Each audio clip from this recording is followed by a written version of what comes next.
महाराष्ट्राच्या विधानसभेत विरोधी पक्षनेतेपद नसणार.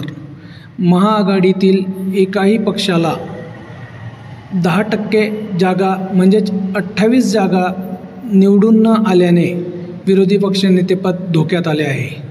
हा धोका महाराष्ट्राच्या लोकशाहीला आला आहे. विरोधी पक्षनेतेपद महाराष्ट्रात किंवा लोकशाहीत महत्त्वाचे असते.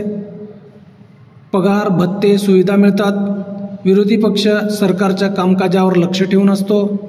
विधानसभेच्या महत्त्वाच्या विषयांवर चर्चा आणि प्रस्तावांवर विरोधी पक्षनेत्याची भूमिका महत्त्वाची असते.